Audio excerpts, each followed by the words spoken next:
Hello, I'm Tim Palmer from Dillon, Colorado. I have a question for you regarding Salomon.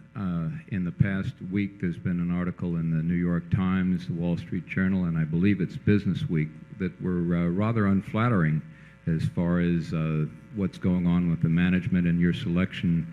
There seems to be somewhat of a cultural clash there. I don't know that to be a fact, but I wondered, number one, how you keep yourself open to bad news before it's news, and what is going on in Salomon there, the compensation plan, et cetera. How do you think that culturally is going to work out? Charlie and I are always, we are more interested in bad news always than good news. We figure good news takes care of itself. And we only give a couple of instructions to people when they go to work for us. And one of them is to think like an owner, and the second one is to just tell us the bad news immediately, because good news takes care of itself, and we can take bad news, but we don't like bad news late. So I would say in connection with Salomon that there is and has been some culture clash, and there probably almost always would be a culture clash in a business where there is that amount of tension, and whether it be the entertainment business or the investment banking business or the sports business. There's going to be a certain amount of tension between compensation to the people that work there and compensation to the owners. And I think there's been that strain has existed at Salomon from the day I was first there and far before that. I mean, that was no surprise. It's understandable.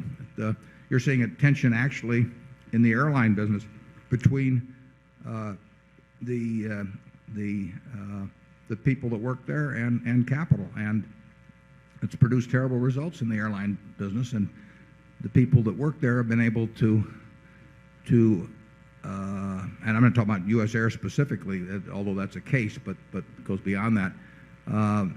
They have had contracts which were, as I point out in the report, were executed in an earlier age, which essentially will not allow, in many cases, capital to receive any compensation, and that produces a lot of tension. You don't have contracts like that in the investment banking business or Wall Street generally, but you have that same sort of tension.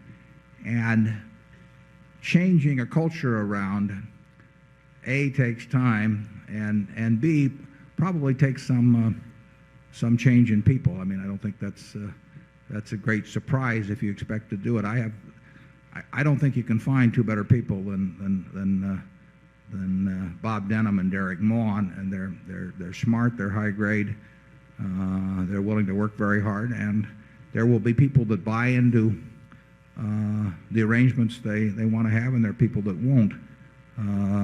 Not all of the people that have left by a long shot are leaving of their own volition, but most of them are, but some aren't. I mean, Salomon lost a lot of money last year, and many of the people that have left were not responsible for some of those losses, but some of the people were. So that is not something where you announce names in the paper, but some people are leaving because they can make more money elsewhere, and some people are maybe leaving because we think we can make more money without them. Charlie? Yeah, I don't think the tensions that have been commented on within Salomon are all that unusual. I think they pretty well exist everywhere on Wall Street, and even in the banks which have tried to imitate Wall Street. I just think it comes with the territory. I don't know what percentage of the Goldman Sachs partners left this year, but they had tensions that were produced, obviously, when they had a bad year, and they're going to have a bad year from time to time. Everybody's going to have a bad year, but the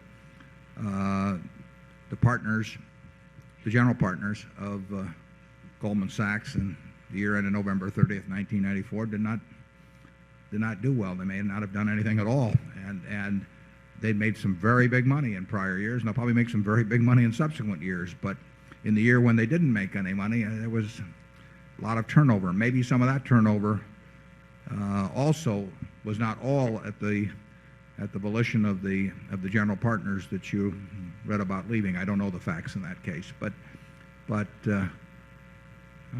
There's a certain amount of tension that exists in Wall Street under any circumstances, and when you aren't making money, there's a lot of tension.